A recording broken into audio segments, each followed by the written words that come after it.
and good morning, and welcome to episode 80 of Talking to Artists. I can't believe we're almost at 100 episodes. That's pretty awesome.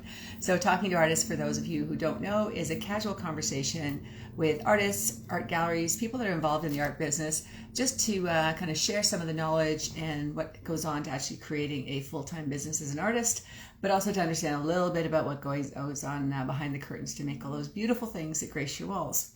So I'm very excited today to talk to Fiona Debell. She is in the North Toronto group of artists with me. And actually, it was really interesting as I was reading a little bit more about her, how similar we are. So I'm really looking forward to that. So, I have to put the timer on because I'm sure we're going to have to be careful with our time this time.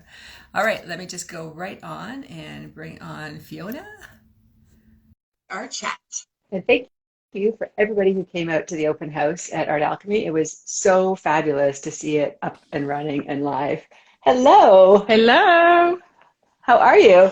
I'm good. I'm exhausted. I'm good. How are you? Good. Same thing. Yeah. Yesterday I just crashed. I'm like, I have all these things I'm supposed to do. And in the morning, I got up and I'm like, I have to go back to bed. That's crazy. Yeah. I completely hear you on that one.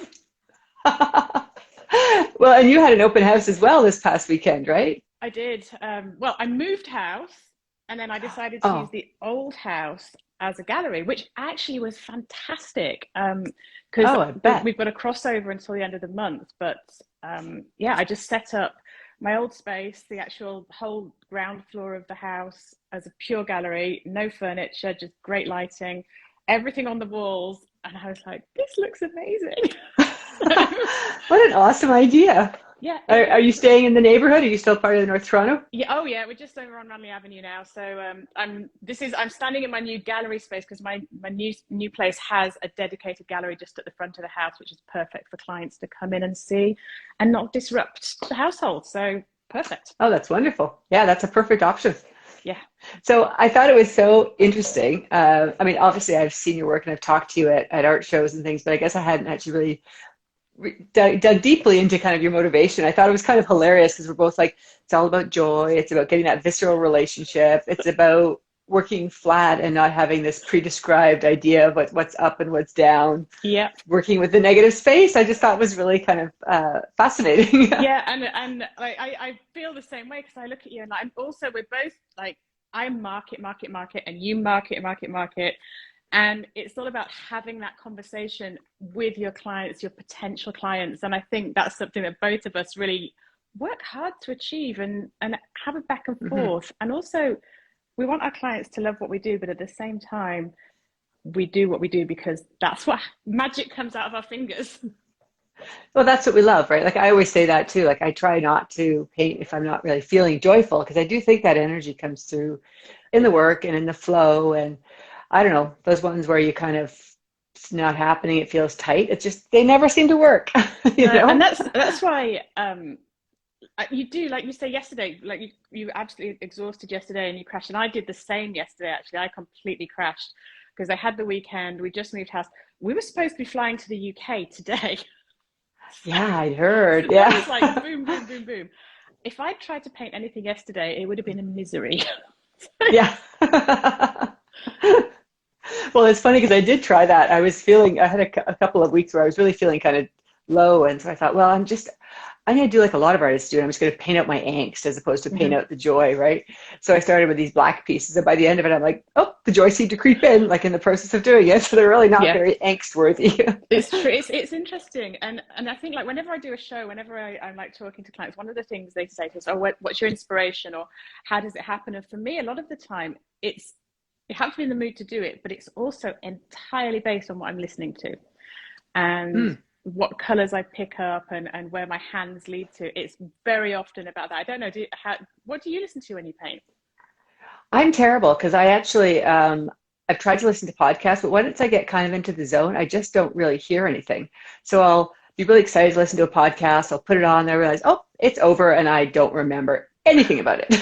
So we were talking about this last night. So what ends up happening is I drive my family crazy. It's one of the reasons I don't work in the home anymore because I listen to the same music over and over and over again because I only hear about 20% of it.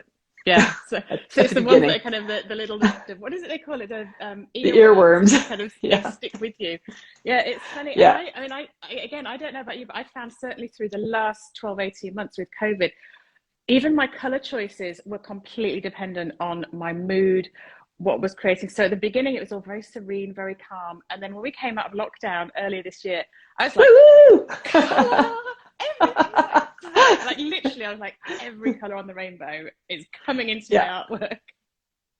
Yeah, yeah. I think it definitely is interesting to see that, like how it kind of really transitions and changes like that based on your moods and based on your state of where you are. I Mm-hmm. find even for a certain degree my location. You Yes. know, my stuff at the cottage is just a little bit looser, a little bit more colorful, I think, than the stuff that I originate in the city right now. And Yeah. maybe it's because I'm so much more aware of the lockdown and the restrictions in the city than I am in the country. Yeah, you know what? That's true because whilst I don't have a cottage, I have a floating cottage. so, Nice. so, so during the summertime, we boat. Now it's completely impractical to paint on a boat because my paintings now are big, big, big. So that's where the Yeah. iPad comes in, and I like create on the iPad, and I'm really more playing with colorways and ideas and options. But I do find that when you've got that big open space, when you've got the water, when you've got the trees, the islands, the beautiful countryside, it does make you kind of looser. It makes you. It's that whole inspired by nature, like as you know Hmm. do. Something I was going to ask you about, which I thought was so funny that you posted yesterday. Um, about older pieces that you have an attachment to, and you Yeah. almost have a sign on your forehead saying "Do not buy." I You wonder couldn't have said sometimes. it better. I Yeah. was just like, "Oh my goodness, that's so true." Well, and it's so funny because I've had two pieces in the last few days that were, they were painted in 2009 to 2012, right? And I think that for me, both of those pieces were kind of breakthrough pieces. Mm-hmm. And so I often will keep them, but after a while, you just kind of can't keep anything. But I have to say, I didn't do a great job of promoting it either, right? So it was like, well, if I keep it, I keep it. Isn't Maybe that the it's funny destined thing? to It's be. like at my show at the weekend, there's two particular pieces that I really love, which were earlier pieces for me as well, and I absolutely adore them. And a client came in who's a client that's bought a number of pieces from me, and they were like, "Oh, I can't believe these ones haven't sold. I absolutely love them. If I had space, I'd buy them. I absolutely love them." I'm like, "Yeah, I don't often get them out for shows." I think I might be telling myself something there. Yeah, yeah, I know it's interesting, but then they take up space, and you kind of need to make room for new work. And I have to say, this couple was really delightful, so I was actually pretty excited. I'm sure they were kind of freaking out by my reaction because I'm like, "Oh, I'm so glad you're taking that one," and they're like, "What?" But it really was kind of this feeling of, they had to wait a little bit, but then they found the perfect home, right? Yeah, I'm And going, and yeah, I think that's true as well. Sometimes, like I almost forget about pieces sometimes, particularly because you haven't necessarily got room to have everything up on the walls or have the space. So you yeah. kind of you've got things like stored, and you get something out and you kind of go, "Oh," and then it's okay, and then it just Yeah, goes. yeah. I know. Well, and it's interesting too, because I often have this conversation with artists well, my sister is one where she has pieces that are older, and again, they haven't sold because they haven't been shown anywhere. So it's not really like they're kind of like they've been everywhere and everyone hates them. Mm-hmm. But then she's like got this inclination to go in and repaint them and rework them, right?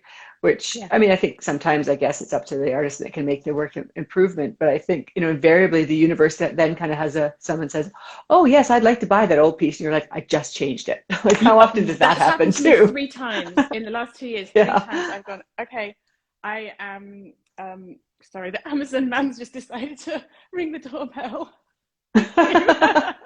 But yeah, 3 times, and I've literally gone, okay, I'm going to get rid of that, and I've had it posted on Instagram or Facebook, and I've painted over it, or I've changed it, or I've added something to it, and within days they're like, "Oh, that piece that was," and they're like, "Oh," but equally, I didn't love it, so I don't necessarily want it going out there. Yeah, yeah. Well, and then this always comes back to the question I really have is the artist always the best, uh, I don't know, judge of their own work, right? Because I find so much of whether or not I like a piece or not is where I am in a state mentally and how much I Yeah. enjoyed actually producing it more than what the actual final That's piece is, exactly it. And I'm often in such a kind of excited state when I think a piece is finished. And sometimes I don't ever think it's finished, but I think it's finished. And I forget to sign it. I forget to do anything. I like do it and it's done. I forget to seal it. And then I'm months later going, "That piece I loved, what happened to it?" I'm like, "Oh." Nobody's ever seen it, so it's not finished. Yes, yeah. I know, it's just interesting the foibles of the artist. Like as much as we kind of, we're both talking about how we have, I think, a pretty good sense of the business part of it, which is about documenting, signing, and sealing your work, right? Yeah, exactly. Yeah. Occasionally you're working so fast. I find for me as well, like sometimes I don't. This red one I just had, which I was so excited about because it was really new for me with the gold foil. Mm-hmm. Documented the process. Do you think I documented the final result before I resined it? No. So I have no good photos of it. Like, it's so stupid. See, that's the thing. So my Royal Robes collection, which I haven't done for, because my old space, resining there was just a nightmare because it was just dust haven. I used to be able to take to resin. I used to take it to my husband's office. Actually, they had a room that was completely sealed, and I used to resin in there, and it was great. But then, oh, that's awesome. Yeah, but then like they got all these employees, and they're like, yeah, we need the office. I'm like, oh. So this is a good thing about my new studio, which is perfect for it. But yeah, photographing with resin is so hard. But I did read a way to do it. I can share that with you if you want. Sure. Okay. I'm sure lots of people would like to know. So this is allegedly, and I have done it, and it did work for me. I haven't done it for a while. So what you need to do is you need to get put your painting up on the wall.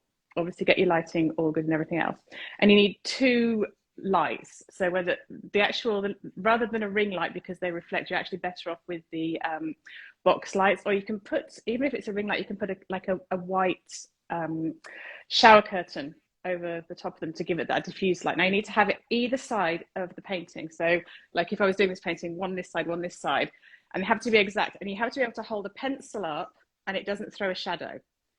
If you do that, then actually that is how you resin it. And I'm 90% certain that the tutorial for doing that is actually on the Art Resin website. Oh, okay. So yeah, I'm sure if somebody wants to check it out, if they just Google the Art Resin blog, I'm 90% certain that's where I read it about 2 years ago. Okay. That's good. Well, I'll try that. Yeah, but yeah, the gold leaf again. See, this is a similarity. Gold leaf for me is like heart bumping. It goes everywhere. Oh, it does. It goes everywhere. But I used to do a lot of gold leaf. I haven't done it again through COVID. I haven't really done much gold leafing, but I used to have a dedicated little, the little handheld vacuums. Mm-hmm. So I used to have a dedicated handheld vacuum for that. Didn't use it for anything else other than picking up the gold leaf bits, and then I'd put them in a bag and just use them for sprinkles. So, oh, that's a good idea. Yeah, but you have to not have any other dirt or anything else around, which you don't when you're putting the gold leaf on anyway. So yeah, for sure. Yeah, because you'd be vacuuming your art, right? So yeah, presumably not a lot of dust and hair and stuff on there, hopefully. Exactly. Yeah, it has to be a brand new, never used for anything else. Like just one of those little, I don't even know what they're called, little tiny vacuums. Dustbuster. Yeah, dustbuster. That's it. I got relegated to other purposes now, so I couldn't use it again. But yeah, it's if you've got gold leaf going everywhere, and it's pricey stuff, you have to keep hold of it. That's right. Yeah, no, for sure, it's a good idea. One of the other things I really loved about you when you were talking about your work is the real interest in negative space, and I also love to play with negative space, and the fact that for a lot of work, of course, the main point of interest is in the center of the painting, and I love to have that part completely blank except for the wood grain. Yeah, I love your wood grain and the stains. They're gorgeous. But yeah, for me, the negative stains, it's very much about restraint. And again, it's kind of down to mood. And when I'm working with my ink, so because the inks that I work with, it's not pigment, it's dye. So when I'm putting those onto the canvas, it's like working with watercolor and watercolor paper. Once it's on, it's on. You can't take it back. And I can't even paint over it because it will seep through. Even if I seal it with shellac, it seeps through the color if I try and paint over it, which can actually be quite cool. But so because it's a dye, but you have to want to do that. Yeah, it's kind of fun. But yeah, because it's a dye, as soon as it's on the canvas, it's like I have to move it around and manipulate it. And because it's very fluid, and particularly when I'm doing the larger pieces, if I'm trying to get a smooth finish rather than a layered finish, you have to have eyes everywhere to try and keep that negative space. And I always kind of know in my head what my composition is going to be, but sometimes it chooses for me. If that makes sense. Absolutely, yeah. Yeah, well, and I think it is. I think, like you say, our work is both really it's very intuitive to create, right? So you kind of get into a zone and you create. And I don't know about you, but I'm not really always conscious exactly what I'm doing. And so No. at the end of the day, I often say, you know, I'll know if it works or not tomorrow morning when I have fresh eyes on it. Yes. But that's where it becomes a bit of a challenge then to kind of flip the brain in terms of that restraint, I always Yeah. find. It's I think true. it's, And sometimes you kind of go, oh, and because you and I both work, we're not kind of working vertically, we're working and looking down on our pieces. And I like to be able to walk around it and be able to kind yeah, of get it from every angle. Or sometimes I'll put it on a little lazy Susan, which sometimes works, but only for smaller kind of pieces. And I do like doing that, but it's, until you get it up on the wall, it doesn't necessarily make sense in my brain. So I have to trust my process. yeah. And I think, I know, I find even when I'm doing a commission, I always say that I kind of get the general shape really close and then I sneak up on it at the end just to not lose too much of that space, but you want it to kind of be filled and you want the balance to work. And sometimes it's just a few little specks of paint or in your case So dye, right? That true. kind of pulls it together. Yeah, that is so true. It's like when I do my ink commissions, I always say to the client, okay, I'm going to leave negative space because that's what I do, because I can add to it. What I can't do is take it off. So Yeah. we'll kind of go through that process. And I love sharing the commission process with clients and showing them step by step, and they're kind of like get so excited. And yeah, it's nerve wracking. I still, every time I deliver a commission, I'm just like, but it's yeah. Yeah, I know I do the same thing. I think sometimes it's fun for people to be involved in the process. Yeah. And I think it's a fine balance between, as an artist, kind of hearing and absorbing their kind of ideas and thoughts and not having that kind of modify your own piece. I mean, the reality is that as an artist, you have to move forward and do it the way you want to do it.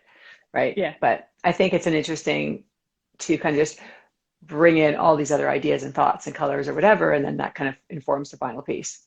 It's true, and there have been occasions where, like I had a piece last year. It was from my heartfelt series, which is the very textured ones. And there's a client who'd bought a number of pieces from me, and she saw this one piece, and she's like, "I really love it, but I'd love it to be resin, similar to the other ones." And it was only a smallish piece. It was like 24 by 18 or something. And I was looking at it thinking, I would never have thought to resin that. So I resined it. Oh my goodness. Became one of my favorites. It was just like, wow. And she could see that and I couldn't. Mm-hmm. Yeah. Well, I think sometimes I find when you think it's done, right? Yeah, exactly. Yeah. But I did like the fact that you like me do a lot of commissions, although your commission policy is quite different than mine.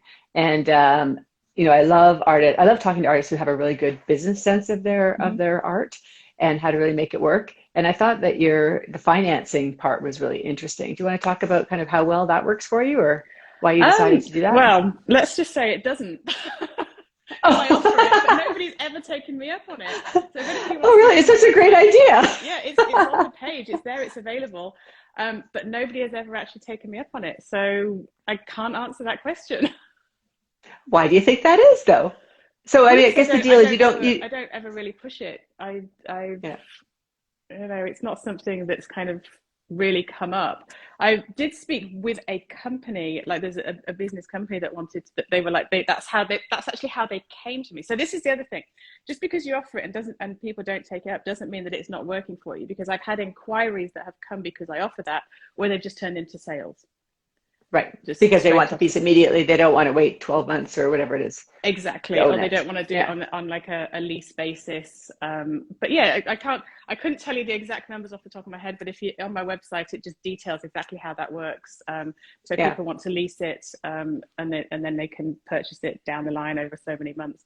But yeah, that whilst it hasn't actually happened as an arrangement, it has brought me in clients, and I think that's the thing. You have to offer everything to everybody. And talking of the commissions, I mean, like your commission policy is very different to mine, but equally, like I ask for a 50% deposit up front. Having said that, if it's a standard size canvas, I kind of tend to work similar to the way that you do, where there's no, if it's a standard size canvas and I'm creating it, if they don't like it, we'll just do another one.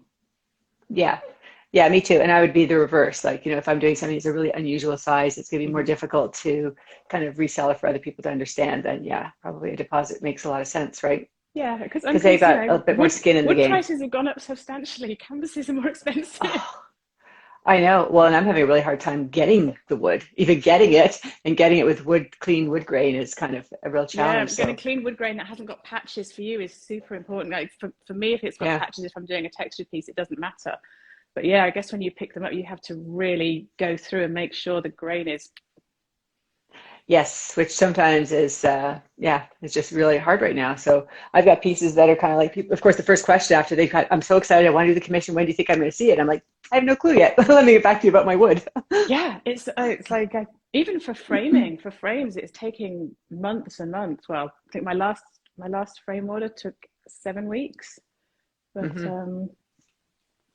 they have to get to it And when do you they get frame, to it. Hmm? yeah, do you frame all your pieces? No, some I do. It really depends. The ones that have got lots and lots of negative space, I do tend to frame because my Because it negative space, brings them in. yeah, because 90% of my negative space is white. So I do tend to frame those ones. Having said that, I don't frame the bigger ones, even if they've got a lot of negative space on them, simply because I don't know what frame my clients want, and I've done that in the past. And I can reuse frames or whatever. But I had one client recently, and it was a 48 by 48, quite a lot of negative space on it. She knew what frame she wanted, but she wanted it thicker than the standard float frames that I normally get. And so we had it a custom order made, but then she wanted it gold, so I painted it gold. And it looked I saw that. fabulous. It was That great. I was a was just great like, color. yeah, I mixed it up myself. I like to, because I worked for a long time. I don't know if you know, but I worked for many years with paint companies, like training retailers in how to run workshops, how to kind of do like decorative painting techniques and that kind of stuff. So one of the companies that I worked with had sent me a bunch of these gorgeous pigments, these like mica pigments, and I mixed it up with a top coat, and it made the wood grain just look exceptional. And the gold, Mm. it's like mirror light reflective. So I was just thrilled. Ooh, that sounds good. Is that Dixie Bell? That actually wasn't. That was actually Posh Chalk, which is Oh, a okay. UK-based company. They do the coolest products. So they do this one product that you paint it down onto or you can put it through a stencil or whatever. But you paint it down and you let it dry for a few minutes, and then you get a hairdryer on it or a heat gun on it, and it bubbles. So you can do whatever shape you like, and it's so kind of natural looking and so just fluid. It's fantastic. It's not something that works for my particular type of art, but super cool. But yeah, that's Posh Chalk in the UK. They're great. And so how did you get into that? Because I know you run a lot of the ones I've seen, I guess, are the Dixie Bell ones, and you've got a couple of DIY things where you're making flowers out of coffee filters and really cool Oh my goodness, stuff. that was Home Talk. So because like, okay, so we go back years and years and years and years now, way back when I still lived in the UK.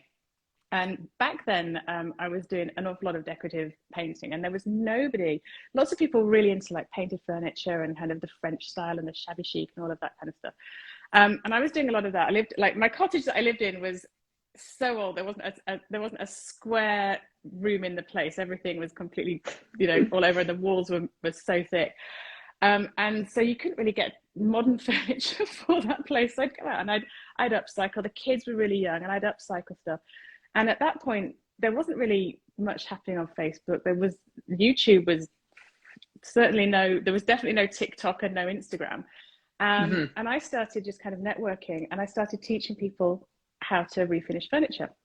Because I'd been painting art myself for years. And I was like, well, this is kind of a transferable skill. The kids were young, and I wanted something that I could do basically whilst they were sleeping and, just get on with it. So I started teaching people. I was using all the different products. There was really only a couple of main chalk type products out there at the time. And one of the most important things was prep. And people would just get these paints and just slap them on things and then be like, why is the paint falling off? And Right. I'd be like, because you have to prepare it, you have to prep. So I did that, and I had a really good business going. I was training people, doing all sorts of things, talking to all the different paint companies. And then my husband goes, we're moving to Canada. And I'm like, okay, fantastic. What? Let's do that then. And when we moved to Canada, for the first 6 months of the work permits that we had, I wasn't allowed to work. So it was really frustrating, but I was still kind of refinishing my things and just creating things and just keeping that painting hand going, really. Hang on. my tiny little ears. So keeping that going, and over time, I ended up, I was kind of just built this following on Facebook, for kind of being known for doing the painting and teaching people how to do the refinishing, and it's such similar skills to the ones that you use when you paint in canvas anyway. And over time I built like this, I had this massive Facebook group, and I was working with different brands, different paint brands, and for the last 4 or 5 years I've worked pretty much exclusively with Debell. But then actually earlier in 2021 I said to them, I'm stopping now, I'm going full-time artist. I'm like, that's the scary bit. I'm like saying goodbye to that regular income and saying goodbye to that. And part of that, it wasn't really Debell, was Home Talk, which is Home Talk TV, which is like a massive DIY thing. It's crazy. The videos go to like 5 million people. It's insane. And so I was just doing these crafting things, and I said to Nick, this is so off brand. I don't want to do it anymore.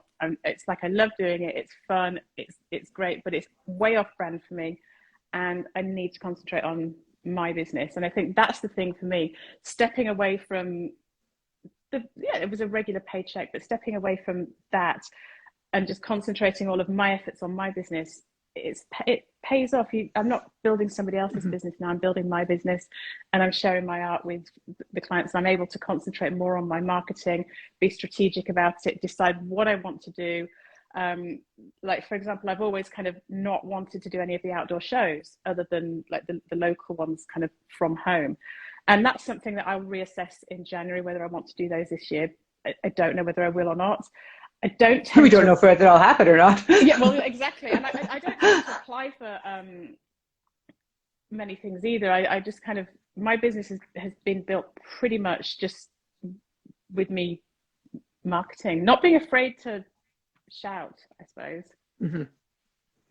Yeah, no, I think you're doing an awesome job of that, which is really great. I think a lot of people can sort of use it as a good example of not being so shy about talking about your process and your love of the work and how much you love your own pieces, right? Which is really important. But I also love the community, the art community. Like, I think here in North Toronto, we are so lucky. There's like an insane number of artists just in, like, because we live very small here. Very small, but like there's an insane number of really good, really strong artists just in this area. But there's also, I just like to have community. I love to like share with other artists, even down to like, I bought this product, I don't like it, who wants it, you know? Yeah, I totally agree. And I think we're really lucky to live in a place that's like that, where there is so much support and help and stuff available if you need it. And also just to kind of shoot the shit, or to have someone have the opportunity to give a critique or something of your work if you're not quite sure about where it is. Exactly. And even ask those questions is like, you know, how do I ship this?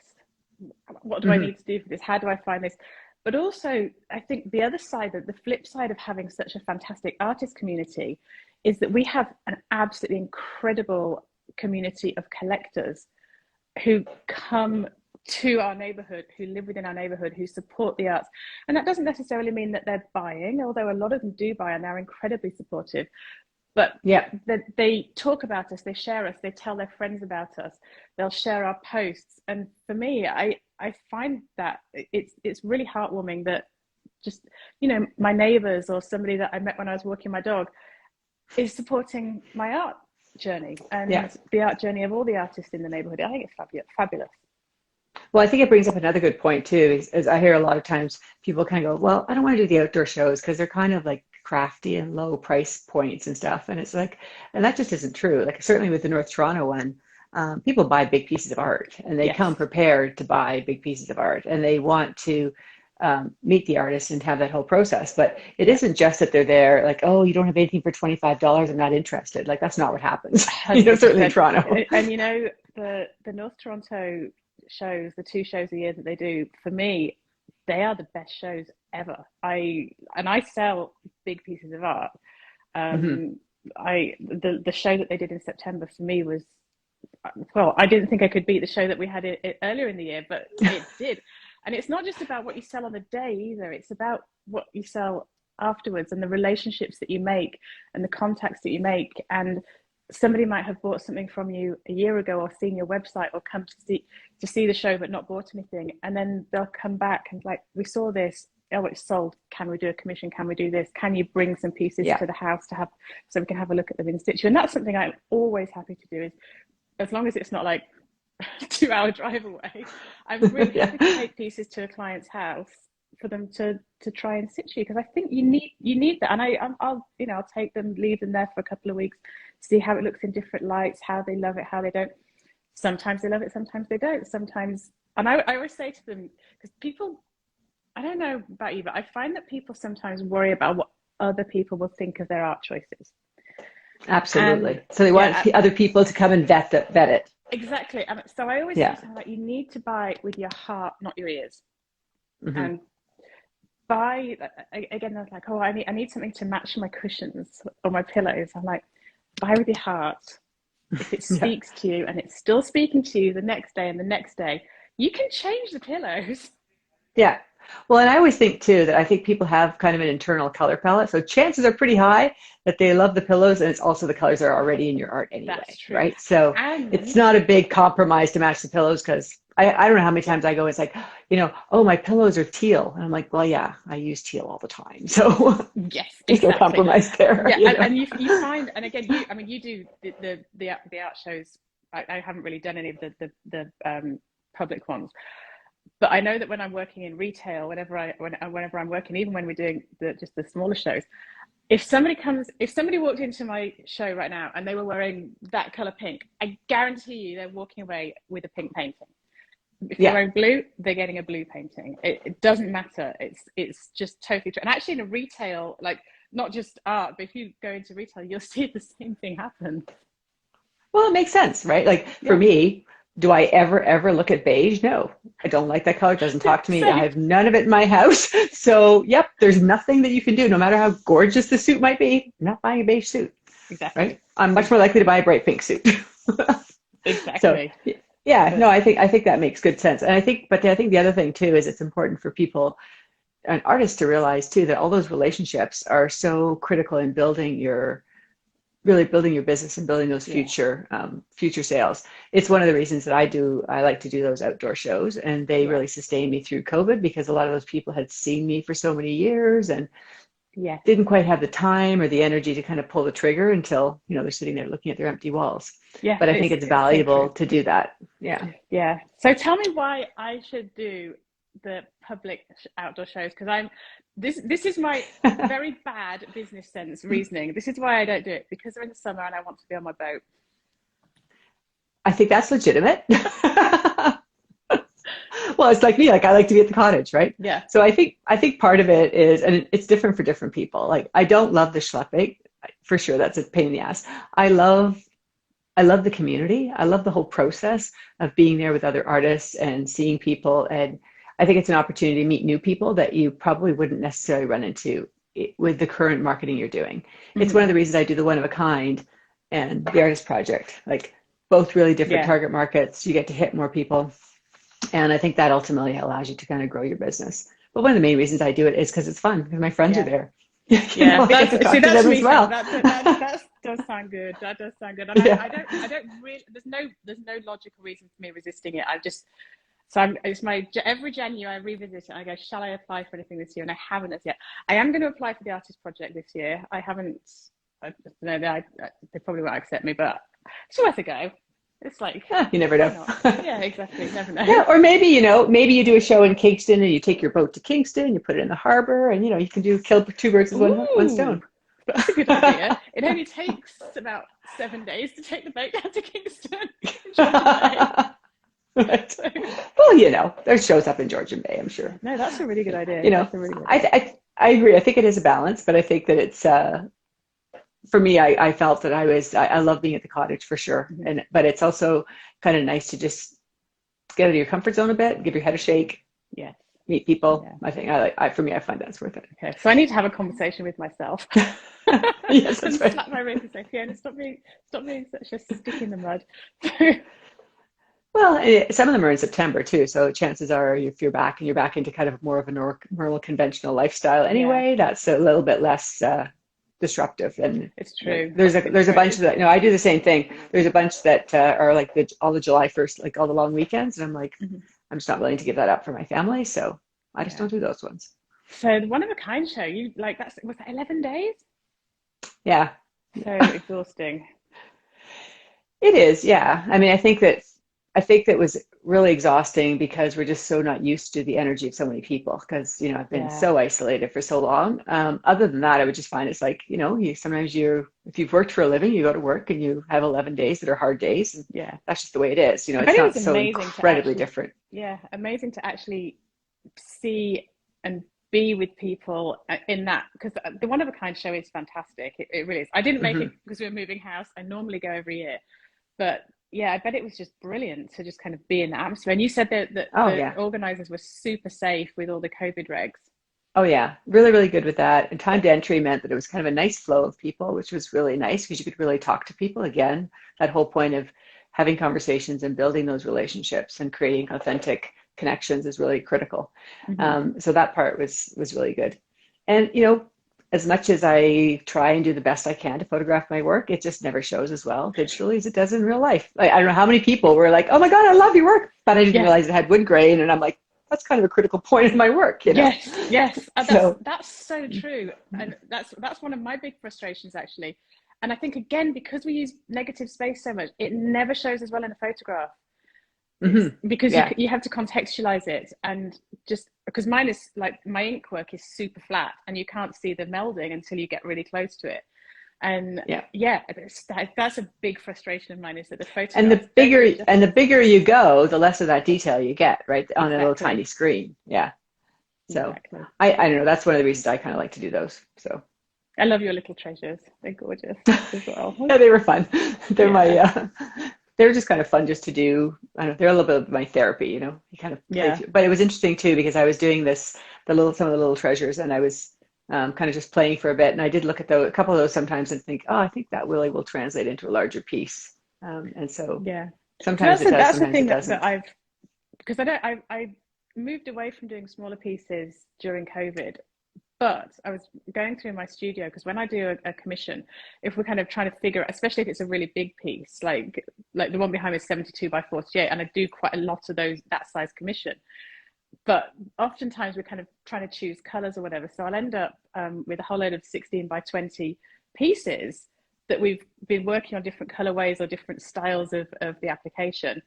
And I was going through my studio, I'm like, oh, normally I would kind of, that, you know, these would get dealt with but not for sale. I'm like, no, maybe these should be my studio samples. So I did a bit of extra work on them, added a bit of gold, of course.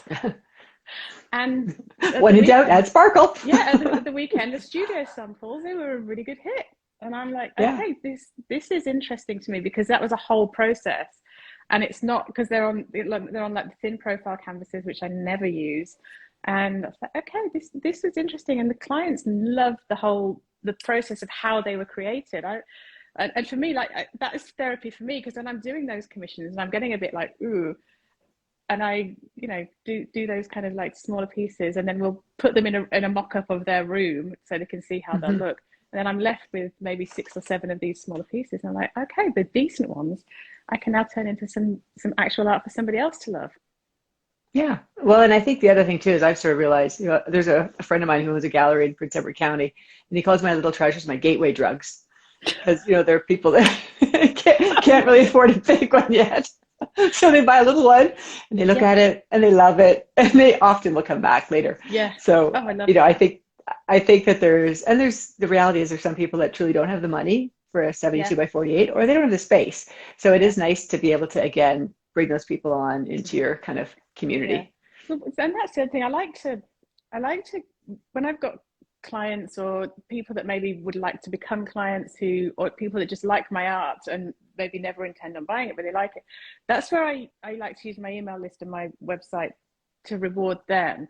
So I'll do, I think I've told you this before, but I'll do once every quarter, I try and do a really nice high resolution image that I will send to them that they can print and download for themselves. And sometimes it'll have like an inspirational quote or whatever on it that they can use and print it out until such time as they maybe want to come back. And I've had clients that have come to those outdoor shows and they're like, oh, we got this and we printed it out, and they'll show me a picture of their bathroom and they've got this printed out poster size in their bathroom. I'm like, that makes me happy. Yeah, that's a great idea. Well, I do love, even with your instead of saying join my mailing list, it's like become a Fiona VIP, which I think is Fiona VIP. Yeah, yeah. Which I think all that stuff, I think that, like the way you've created your website is very personal, it's very communicative, and it feels like you as a person are talking to me as a person as I'm reading that website, which I think is really so important. It's so part of your branding, but it's also important. Yeah, and I think like I'm always changing it, always updating my website, always trying to kind of bring something new to it. And that's that whole plethora of skills. Like I can do that. I don't find it difficult to do that. And I know lots of people find that difficult to do that, but there are so many websites out there or applications or platforms that make it really easy to do those things. And you can make a beautiful website with pretty much zero skill. Yeah. Yeah. There's really not a lot of excuses. Yeah. Well, you have to have it first, right? Yeah, one step at a time. Exactly. Yeah. I mean, in this day and age, and I think especially with COVID, that is one thing that, certainly galvanized a lot of artists to have much better websites or websites at all. Yes. Which is websites critical. At all. And here's another thing that often comes up that I was reading something the other day, and there was this whole massive long debate talking about people saying, don't put your prices on your website, do put your prices on your website. Now, I mean, clearly I do put my prices on my website because I have nothing to hide. This is my price. Yeah. But I don't know, I'd be interested to know what you think about that. I always vacillate. So part of it is that the way that my website works, because I use Fine Art Studio Online, is if I put a price on my website, it means that it's e-commerce and people can buy it, right? And so that sometimes causes challenges because if the work moves from gallery to gallery or an outdoor show, and I've had this happen before with my small ones are always for sale on my website, is that at the same time someone buys it in the outdoor show, then I go to my website to update it and it's sold on my website at the same time. Now, those are little pieces, and I just have to reach out and say, sorry, I'm a loser, and I have to reproduce you a new one, right? Yeah. But for the bigger pieces, that gets more complicated. So it's one of the reasons that I typically only put smaller pieces, basically on there. Yeah. And do you, because some of the websites, they have the images and you click on the image and you know that if somebody's clicked on the image, then that's when the price appears, but it doesn't appear on the initial image because you want them. That's the way that your website works, no? Yes, yeah. And Julia Veenstra was just on, and she was just saying, that a lot of people also feel awkward asking the price, which I think is really true. Yeah, so that's kind of where I vacillate. And I would always have pricing on if I do any sort of outdoor show, or because some people don't do an outdoor show, which to me seems crazy because it is a retail space. You are trying to sell stuff, but you don't do that. So this is the crazy. I have all the prices on my website, but when I do an actual show, I don't put the prices up there, not because I don't want to, but because I'm so flipping disorganized. I don't quite get around to doing it in time because I'm still throwing things on the wall 10 minutes after they're supposed to have opened. So I do that too. That's why I have handwritten ones, so I can do them on the site and spot. But I think that's a different kind of philosophy. But I don't know. Like I do think that people get nervous. They don't want to ask, and they don't want to insult you by finding out, oh my gosh, it's $2,000, and I thought it was going to be $150. I mean, that happens. A lot of people have no concept of art. The other thing too is I have galleries in Canada and the US, and they tend to sell in US dollars or a little bit more than Canadian. So then I have that whole currency issue, which for me on the website, I just haven't actually figured out that puzzle yet. So I just go, oh, just my little ones are for sale. Yeah, no, that makes complete sense actually. And I know that I know that my website does US dollars as well as Canadian dollars, depending on where people are looking from. And then I had to figure out shipping, and that was like, especially big ones like that one behind you. It's kind of so it's not an easy solution. Like it's easy to say it. It's not so easy to actually put it into practice and make it work for all the different sizes and things that you're working on. Yeah, it's very true. And shipping is like it's something that for me over COVID has been a huge learning curve. And I've shipped things by taking them off the stretch. I've shipped things in crates. I've hand delivered things. I've hired trucks. and it's been an interesting process. But shipping rates always astound me. And then there's obviously companies that just specialize in shipping art, and generally speaking, the clients, when they're paying a lot of money for a piece of art, they want it to be shipped there properly and professionally, and that's always worked for me. But I don't know, I've got 2 pieces to ship to the UK now that I was supposed to be taking with me tonight.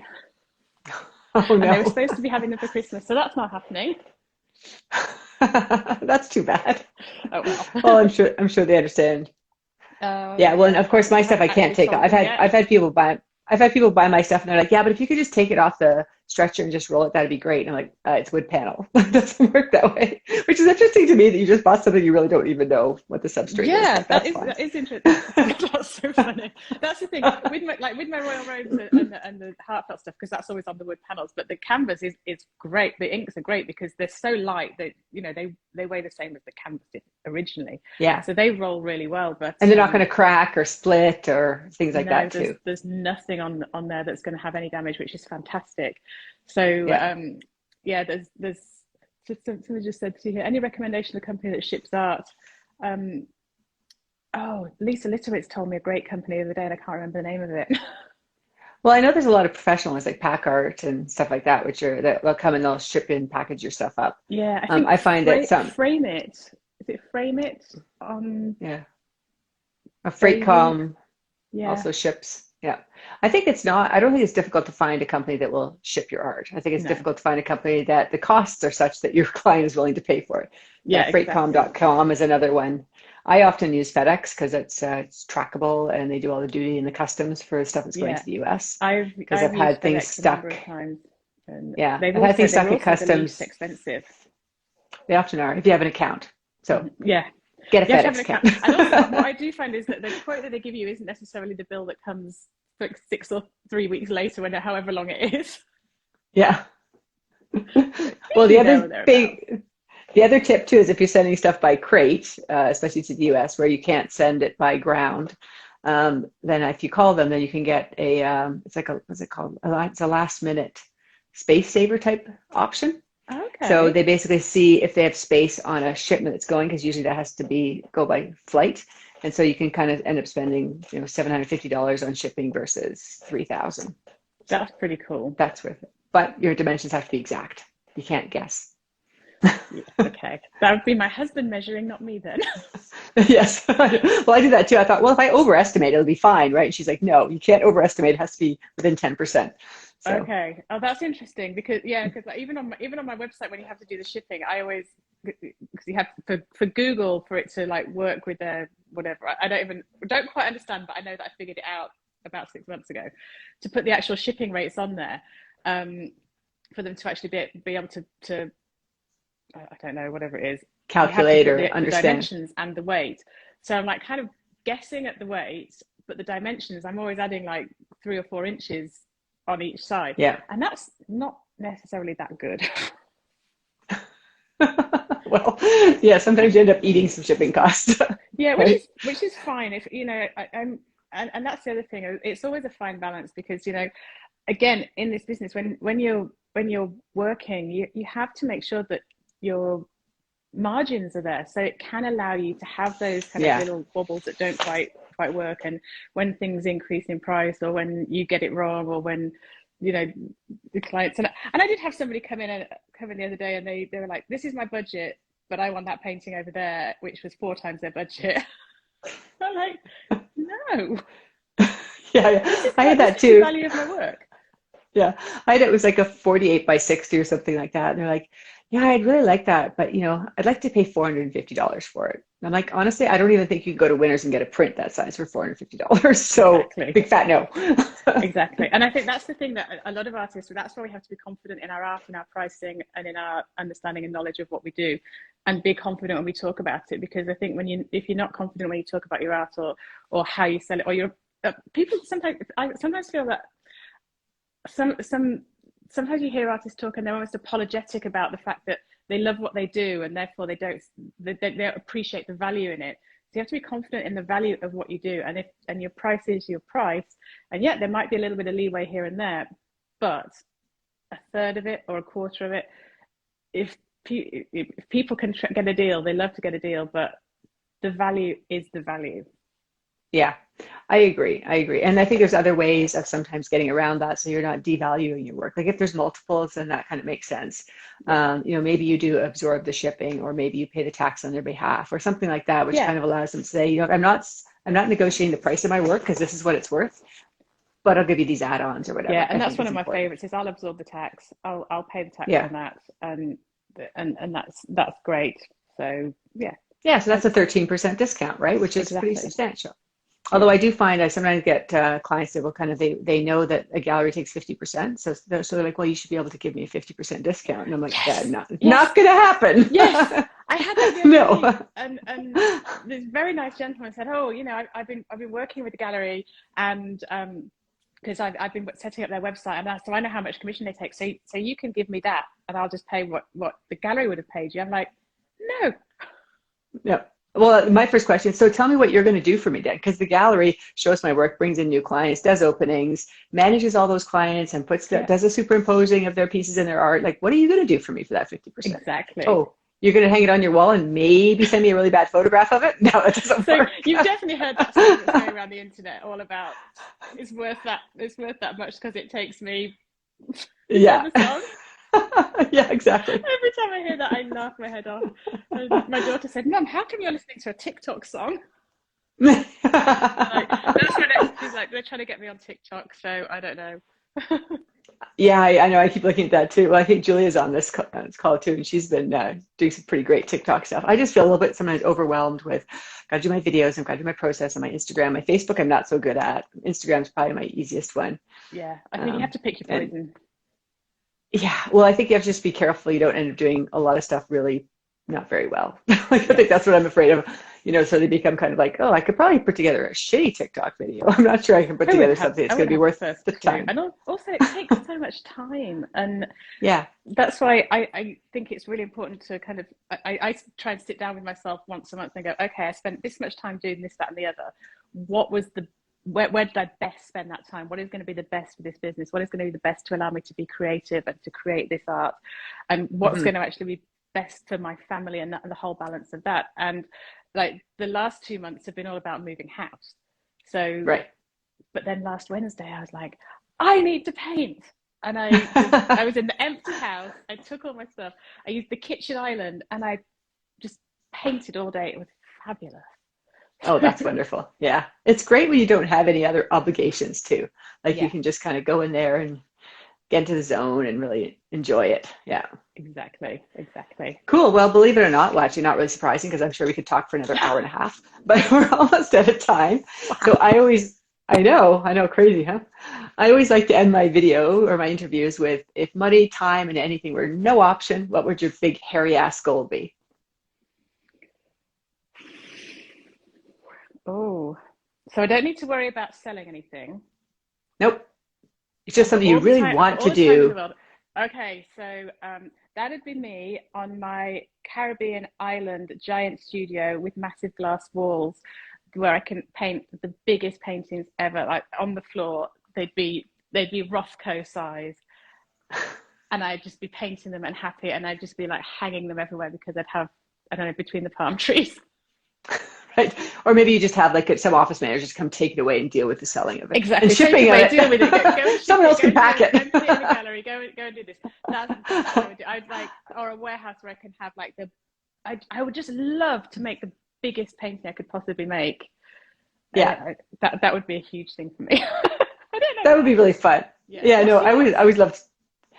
Well, I guess the one I kind of usually say is, oh yeah, I think I'd like to have a show at the MoMA, which would be pretty awesome. But I think on a more day-to-day basis, I would like to really expand kind of what I have with Art Alchemy. I love the community. I love kind of the bouncing off of ideas from other artists. Yeah. And I just became aware as we did our open house how much I really missed that. Yeah. But I'd also like to not have to worry about all the other crappy stuff. So I would, of course, have an awesome office manager to do all the stuff I didn't want to do anymore. Exactly. And that's the other thing. As soon as you get a space big enough available, I want to be there. Okay, sounds good. I just need, I need so much floor space, and also my process is a bit smelly, so it's not necessarily that conducive to neighbours. Well, yeah, like some friends of mine who are encaustic artists too. It's like, oh, I'd love to be part of your space, but not really practical. But Yeah. anyway, that sounds like an awesome dream, and hopefully it comes to fruition one day. Who knows? Okay, well, thank you so much for joining me. It was really fabulous to chat. And we will definitely see you around at the next North Toronto show, if not at one of the outdoor shows or the Artist Project this year. Brilliant. Thank you, Kate. Thank you so Okay, much for inviting have me. a happy And lovely to talk to holidays. you. You too. Okay, thanks a lot. We'll see you later. Bye. Bye. And to everybody else, thanks so much for joining us. This is my last podcast of the year, so I'm going to probably pick up again in January. We will likely do one on how to put together good art submission for your outdoor shows and for the Artist Project.